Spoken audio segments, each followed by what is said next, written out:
58 آیتیں ہو چکی تھیں۔ انشاءاللہ آیت نمبر 59 سے پڑھیں انشاءاللہ آیت نمبر 59 سے ابھی پڑھیں گے۔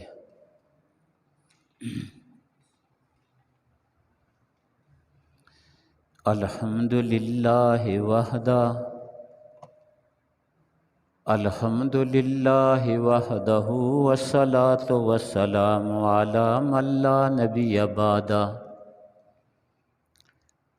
اما بعد فاعوذ باللہ السمیع العلیم وبوجہہ الکریم وسلطانہ القدیم من الشیطان الرجیم بسم اللہ الرحمن الرحیم وَلَا يَحْسَبَنَّ الَّذِينَ كَفَرُوا سَبَقُوا إِنَّهُمْ لَا يُعْجِزُونَ وَأَعِدُّوا لَهُم مَّا اسْتَطَعْتُم مِّن قُوَّةٍ وَمِن رِّبَاطِ الْخَيْلِ تُرْهِبُونَ بِهِ عَدُوَّ اللَّهِ وَعَدُوَّكُمْ وَآخَرِينَ مِن دُونِهِمْ لَا تَعْلَمُونَهُمْ اللَّهُ يَعْلَمُهُمْ وَمَا تُنْفِقُوا مِنْ شَيْءٍ فِي سَبِيلِ اللَّهِ يُوَفَّ إِلَيْكُمْ وَأَنْتُمْ لَا تُظْلَمُونَ وَإِنْ جَنَحُوا لِلسَّلْمِ فَاجْنَحْ لَهَا وَتَوَكَّلْ عَلَى اللَّهِ إِنَّهُ هُوَ السَّمِيعُ الْعَلِيمُ وَإِن يُرِيدُوا أَن يَخْدَعُوكَ فَإِنَّ حَسْبَكَ اللَّهُ هُوَ الَّذِي أَيَّدَكَ بِنَصْرِهِ وَبِالْمُؤْمِنِينَ وَأَلَّفَ بَيْنَ قُلُوبِهِمْ لَوْ أَنفَقْتَ مَا فِي الْأَرْضِ جَمِيعًا مَا أَلَّفْتَ بَيْنَ قُلُوبِهِمْ وَلَكِنَّ اللَّهَ أَلَّفَ بَيْنَهُمْ إِنَّهُ عَزِيزٌ حَكِيمٌ صدق اللہ مولانا العظیم۔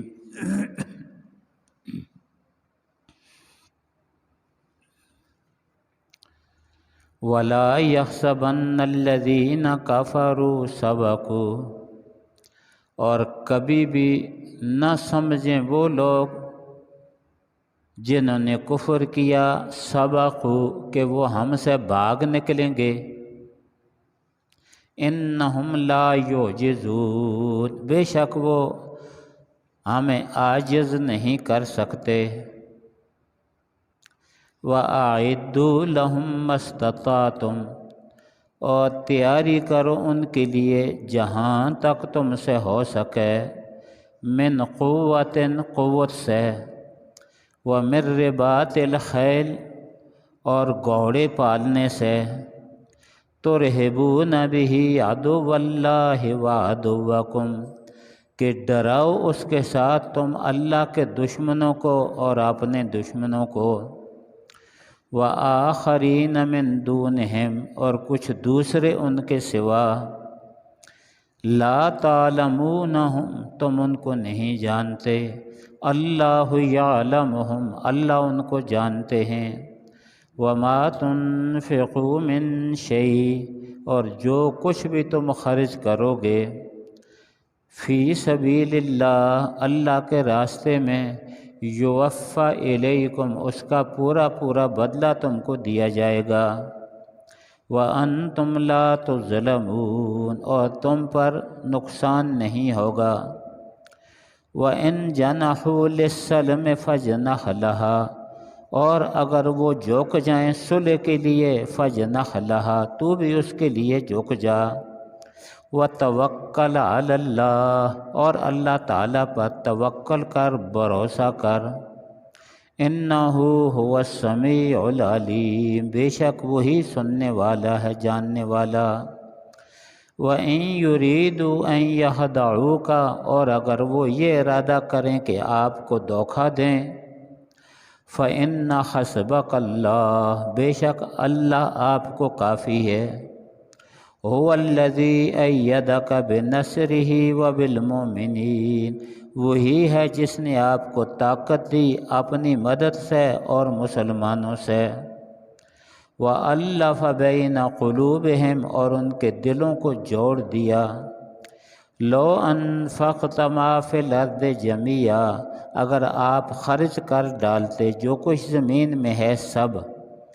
ما الفت بین قلوبہم، تو نہیں جوڑ سکتے تھے ان کے دلوں کو، ولکن اللہ الف بینہم، لیکن اللہ تعالیٰ نے جوڑا ان کو۔ انہ عزیز حکیم، بے شک وہ زبردست ہے، حکمت والا ہے۔ آمنت باللہ و بآیاتہ،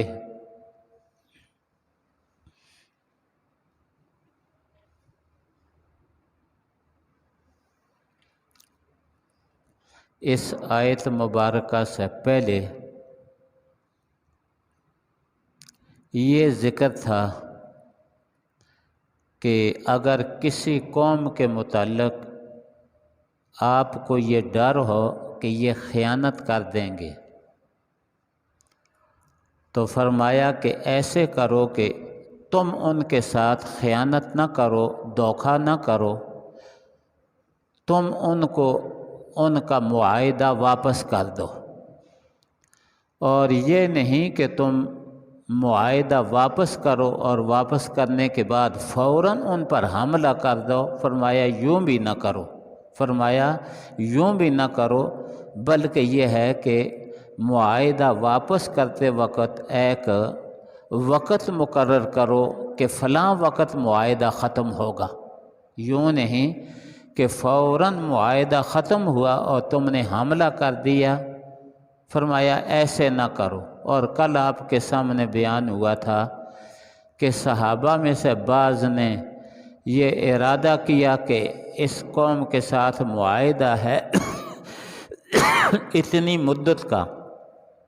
فوجیں جمع کرنی شروع کر دیں کہ معاہدہ ختم ہو تو ان پر حملہ کر دیں۔ دوسرے صحابہ کرام نے ان کو روکا کہ نہ،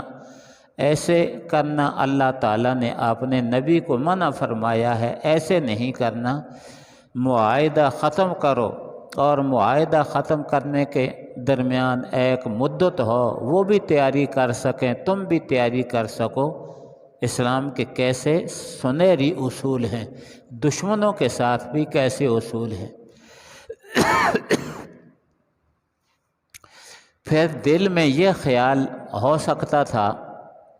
شبہ ہو سکتا تھا کہ اگر اس طرح معاہدے کو ختم کیا کہ جی فلاں وقت ہمارا اور تمہارا معاہدہ ختم ہے، تو ہو سکتا ہے کہ کافر اپنی تیاری کر لیں اور پھر مسلمانوں کو نقصان پہنچائیں، تو اللہ تعالیٰ نے مسلمانوں کے دلوں سے اس چیز کو ختم فرمایا۔ فرمایا وَلَا يَحْسَبَنَّ الَّذِينَ كَفَرُوا سَبَقُوا، فرمایا کافر لوگ یہ خیال نہ کریں، اور نون تاکید ثقیلہ کے ساتھ ذکر کیا ہے، یعنی کبھی بھی یہ خیال نہ کریں کہ سبقوا، کہ وہ ہم سے آگے نکل جائیں گے، ہم سے بھاگ نکلیں گے، ہماری پکڑ میں نہیں آئیں گے۔ کافروں کو یہ خیال نہیں کرنا چاہیے۔ وَلَا يَحْسَبَنَّ الَّذِينَ كَفَرُوا سَبَقُوا، کبھی بھی یہ خیال نہ کریں کافر لوگ کہ سبقوا، وہ ہم سے بھاگ نکلیں گے، بچ جائیں گے۔ فرمایا یہ خیال نہ کریں، اِنَّهُمْ لَا يُعْجِزُونَ، کہ وہ ہمیں عاجز نہیں کر سکتے۔ اللہ تعالیٰ نے کس طرح مسلمانوں کو تسلی دی اور کافروں کو تنبیہ کی کہ تم بچ نہیں سکتے، اور مسلمانوں سے بھی یہ کہا کہ یہ تمہارے ساتھ ایسا نہیں کر سکتے کہ تمہیں دھوکہ دیں اور تمہیں نقصان پہنچا لیں، ایسے نہیں، تم اپنے اصولوں پر، جو اللہ نے تمہیں اصول بتلائے ہیں، ان اصولوں پر پختہ رہو، یہ لوگ تمہیں نقصان نہیں پہنچا سکیں گے۔ اور اگلا ایک حکم بیان فرمایا کہ جس کا تعلق ہے، یہ جتنے بھی باتیں کل کے درس میں تھیں، پرسوں کے درس میں تھی، یہ ساری چیزیں وہ ہیں کہ جن کا تعلق ہے حکمرانوں کے ساتھ۔ ہمیں شاید یہ باتیں کم سمجھ آئیں کیونکہ ہمارا تعلق ہے رعایا کے ساتھ، اور یہ جو احکام ہیں قرآن شریف تو سب کے لیے ہے نا، سب کے لیے ہے، اور قیامت تک کے لیے ہے۔ تو شاید ہمیں یہ چیزیں اس طرح پوری سمجھ نہ آئیں کیونکہ ان احکام کا تعلق ہے حکمرانوں کے ساتھ، کہ جو حکمران ہیں انہوں نے کیا کرنا ہے، ان کو ہدایات دی جا رہی ہیں کہ ایسے کرو۔ تو اگلی آیت میں یہ بتلایا، آیت نمبر 60 میں یہ بتلایا گیا کہ وَأَعِدُّوا لَهُم مَّا اسْتَطَعْتُمْ، کہ اے حکمرانوں وَأَعِدُّوا لَهُم مَّا اسْتَطَعْتُمْ، ان کے لیے تیاری کرو جہاں تک تم سے ہو سکے، ما عام ہے، مَا اسْتَطَعْتُمْ جتنی بھی تم طاقت رکھتے ہو ان کے خلاف جنگی تیاری کرو۔ قوت کے اندر ساری چیزیں شامل ہیں، یہ جو لفظ ہے قوت کا، اس میں ساری چیزیں شامل ہیں، اس میں اسلحہ بھی شامل ہے، اس میں مالی قوت بھی شامل ہے، اس میں اور جو تدابیر ہیں ساری کی ساری اس میں شامل ہیں۔ فرمایا مَسْتَطَعْتُم مِّن قُوَّةٍ، مَسْتَطَعْتُم مِّن قُوَّةٍ، کہ جتنی تم طاقت رکھتے ہو اتنا کرو۔ علماء نے لکھا ہے کہ جس طرح اللہ تعالیٰ کا یہ حکم ہے اقیموا الصلاۃ، نماز پڑھو، آتوا الزکوٰۃ، زکوٰۃ دو، حج کرو، باقی جو احکام ہیں جس طرح وہ فرض ہیں اسی طرح کافروں کے خلاف قوت کی تیاری کرنا فرض ہے۔ کافروں کے خلاف قوت حاصل کرنا جنگ کے لیے یہ فرض ہے۔ جس طرح نماز فرض ہے، روزہ فرض ہے، حج زکوٰۃ فرض ہے، اسی طرح یہ فرض ہے کہ مسلمان کافروں کے خلاف جنگ کی تیاری کریں، اپنے لیے قوت جمع کریں۔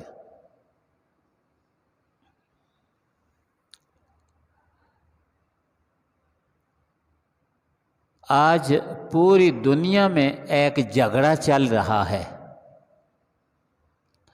وہ یہ کہ کافر یہ کوشش کر رہے ہیں کہ مسلمان قوت جمع نہ کر سکے۔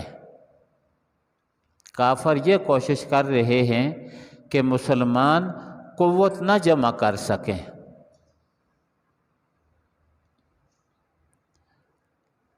اس کے لیے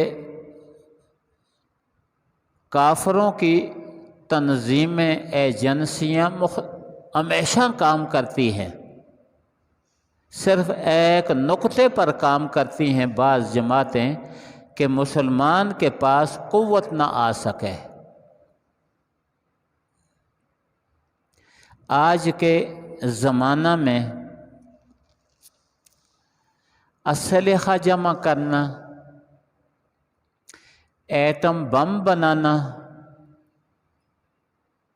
ہوائی جہاز جمع کرنا، دریائی آبدوزیں جمع کرنا، فوجیوں کو فوجی جمع کرنا اور فوجیوں کو اچھی تربیت دینا، یہ ساری کی ساری چیزیں قوت میں داخل ہیں۔ یہ ساری کی ساری چیزیں قوت میں داخل ہیں کہ جس وقت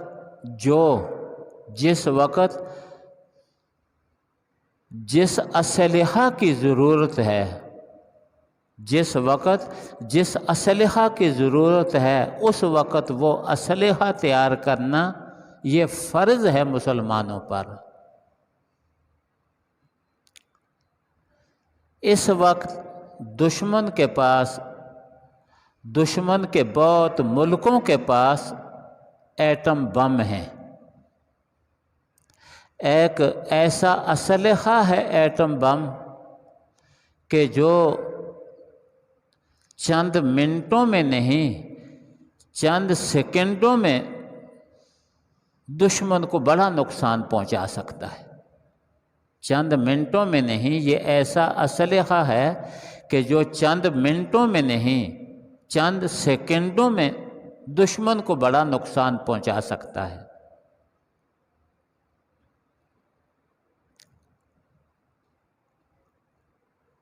کافروں کا اور مسلمانوں کا یہ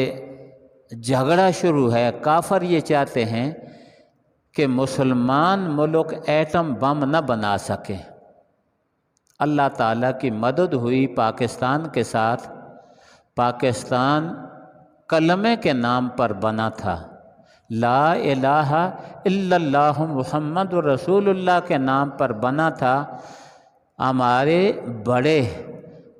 جب اس ملک کو بنا رہے تھے، جان مال اولاد بیوی بچے کی قربانی دے رہے تھے، تو ان کا ایک نعرہ تھا پاکستان کا مطلب کیا؟ لا الہ الا اللہ، یعنی یہ ملک بنا ہے لا الہ الا اللہ محمد رسول اللہ کے لیے، اس نظام کے لیے بنا ہے۔ اس لیے اللہ تعالیٰ کی مدد ہوئی کہ پاکستان نے ایٹم بم بنا لیا، ورنہ ہر جگہ کافروں کی یہ کوشش ہے کہ کوئی مسلمان ملک یہ نہ بنا سکے۔ اللہ تعالیٰ نے مدد کی بھٹو کی، اس وقت کے مسلمانوں کی بہت بڑی مدد کی۔ ہماری خفیہ ایجنسیاں ہیں، اللہ تعالیٰ نے ان کی مدد کی کہ مختلف طریقے سے خفیہ طور پر یہ جو ٹیکنالوجی تھی ایٹم بم کی وہ حاصل کی، اور بڑی مشکل سے اس ٹیکنالوجی کو پاکستان تک پہنچایا، اور اس میں بڑا ہاتھ تھا ذوالفقار علی بھٹو کا، اور اس وقت ان کے ساتھ جو باقی مسلمان تھے ان کا اس میں بڑا ہاتھ تھا کہ ان ملکوں سے، ان ملکوں کے اندر رہ کر جن کے پاس یہ ٹیکنالوجی ہے، اس کو اپنے ملک تک منتقل کرنا، پھر اس کو خفیہ رکھنا، اس وقت تک خفیہ رکھنا کہ جب تک انہوں نے دھماکہ کر کے ثابت نہیں کر دیا کہ ہم ایک ایٹمی طاقت ہیں، اس وقت تک انہوں نے چھپا کر رکھا، خفیہ رکھا، خفیہ کام کرتے رہے۔ تو یہ اس باب میں کام کرنے والے، اس حوالے سے کام کرنے والے وہ سارے کے سارے اگر مسلمان تھے، جو مسلمان تھے تو وہ عبادت گزار ہیں، نماز روزے حج زکوٰۃ کا جو فرض ادا کرنے والے ہیں، اسی طرح یہ کام کرنے والے بھی ایک فریضے کو ادا کرنے والے ہیں۔ بھٹو کو جو شہید کیا گیا، بھٹو کو جو شہید کیا گیا، اس کے 3-4 اسباب ہیں، بڑے بڑے 3-4 اسباب ہیں۔ ان میں سے ایک سبب تو یہ بھی ہے، کہ وہ مسلمانوں کو قوت دے رہا تھا، سارے اسلامی ممالک کو جمع کیا، اور اسلامی ممالک کے سربراہوں کی کانفرنس کی 1974 میں لاہور میں اس وقت دورہ حدیث میں لاہور پڑھ رہا تھا، اور شاہی مسجد میں سب کو جمع کیا، اور کسی جگہ میں جمع نہ کیا، شاہی مسجد میں جمع کیا تاکہ مسجد کی اہمیت لوگوں کے سامنے آ جائے۔ اور نبی اکرم صلی اللہ علیہ وسلم بڑے بڑے معاملات مسجد نبوی میں کیا کرتے تھے۔ تو پہلا نقطہ یہ تھا، بھٹو کا پہلا نقطہ یہ تھا کہ مسلمانوں کو قوت ملے، اور اس وقت تک قوت نہیں مل سکتی جب تک مسلمان ایک نہ ہوں۔ تو اس نے یہ کوشش کی کہ مسلمان اکٹھے ہوں، ہر چیز میں مسلمانوں کا اتفاق ہو۔ پہلا نقطہ تھا، تو یہ چیز جب کافروں نے دیکھ لی تو بھٹو کے قتل کا سبب بن گیا، بھٹو کی شہادت کا سبب بن گیا کہ بھائی اگر یہ شخص زندہ رہا تو یہ مسلمان جو ادھر ادھر بکھرے ہوئے ہیں مسلمان ملک، اور یہ اکٹھے ہو جائیں گے۔ کافروں کا یہ ایک قانون ہے، انگلش کا لفظ مجھے نہیں آتا، ان کا یہ مستقل قانون ہے کہ لڑاؤ اور حکومت کرو، لڑاؤ اور حکومت کرو، یعنی مسلمانوں کو آپس میں لڑاؤ ایک دوسرے کے ساتھ اور تم ان پر حکمرانی کرتے رہو۔ تو بھٹو نے یہ کوشش کی کہ مسلمان آپس میں لڑیں نہ، مسلمان آپس میں لڑیں نہ، ایک ہو جائیں، کسی ایک نقطے پر ایک ہو جائیں۔ تو یہ سبب بن گیا بھٹو کی شہادت کا۔ اور دوسری چیز بھٹو کی شہادت کی یہ چیز سبب بنا، دوسرا سبب یہ بنا، اس پہلے سبب میں یہ بھی شامل تھا کہ مشرق اور مغرب یہ دونوں آپس میں لڑتے رہیں اور ہماری قوت ہو جائے، تھرڈ بلاک بن جائے، تیسرا بلاک بن جائے مسلمانوں کا۔ اور جب ایک بلاک بن جائے گا پھر نہ مشرق نقصان پہنچا سکے گا، نہ مغرب، نہ امریکہ برطانیہ نقصان پہنچا سکیں گے، نہ سوویت یونین اور چین نقصان پہنچا سکے گا، کیونکہ اپنی ان کے پاس ایک قوت ہوگی۔ اور دوسرا سبب یہ تھا بھٹو کے قتل کا، بھٹو کی شہادت کا دوسرا سبب یہ بنا کہ اس نے ملک کو اسلامی آئین دیا۔ اس سے پہلے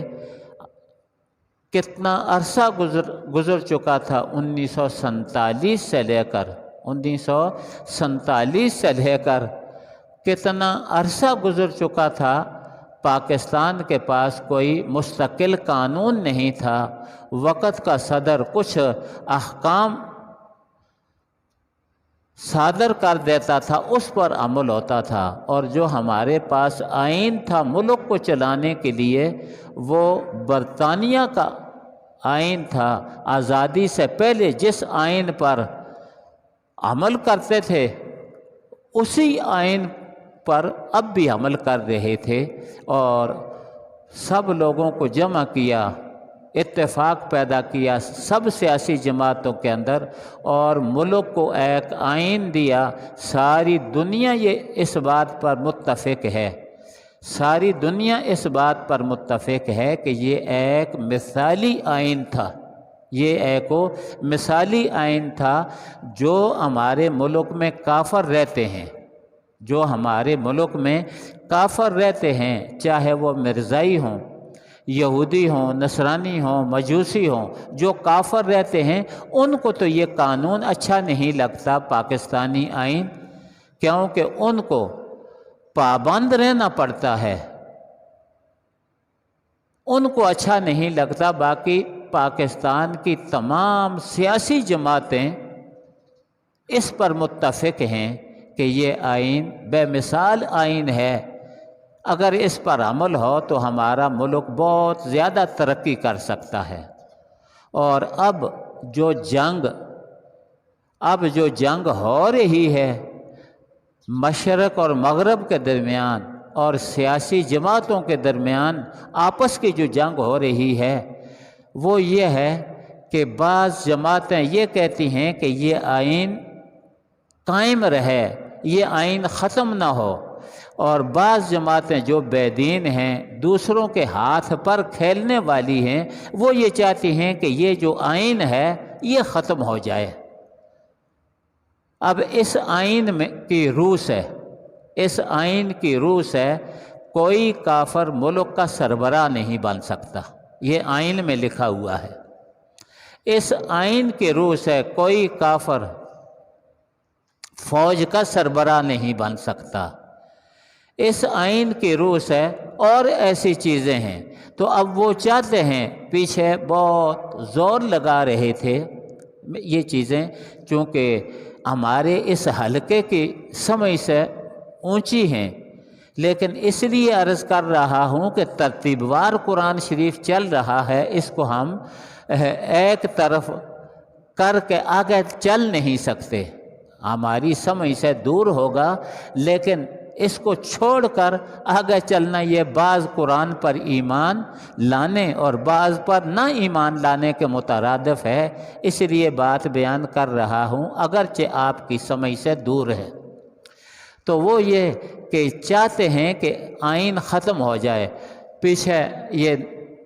بڑی زور سے یہ آواز اٹھی تھی کہ جی یہاں تو سارے لوگ رہتے ہیں، یہودی بھی ہیں، نصرانی بھی ہیں، مرزائی بھی ہیں،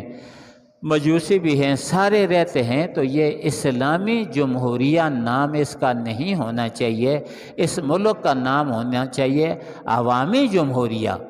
ظاہر میں دیکھو کیسا نعرہ، لیکن یہ سارا اس آئین کو ختم کرنے کے لیے، یہ بات ان کے ہمارے آئین کے خلاف ہے، یہ بات ہمارے آئین کے خلاف ہے کہ اس کے نام کو تبدیل کریں اور اسلامی جمہوریہ کے بجائے ہم کیا ہے عوامی جمہوریہ نام رکھ دیں، یہ آئین پاکستان کے خلاف ہے۔ اور اسمبلی میں جو ہمارے سمجھدار بزرگ تھے انہوں نے یہی جنگ لڑی ہے، انہوں نے یہی جنگ لڑی ہے۔ ویسے دیکھنے کو تو عام لفظ ہے، دھوکہ دیا جا سکتا ہے۔ اور دوسرا ہمارے آئین میں یہ ہے، ایک جرنیل تھا جس کو کہتے ہیں نوری مشہور تھا، جنرل مشرف جب ملک کا سربراہ تھا، صدر تھا، اس نے جنرل نوری کو کہا کہ تجھے ملک کا تجھے اس کا فوج کا سربراہ بنانا چاہتے ہیں۔ تو اس نے یہ کہا، جنرل مشرف کو یہ کہا کہ پہلے آئین سے یہ شک ختم کرو، پہلے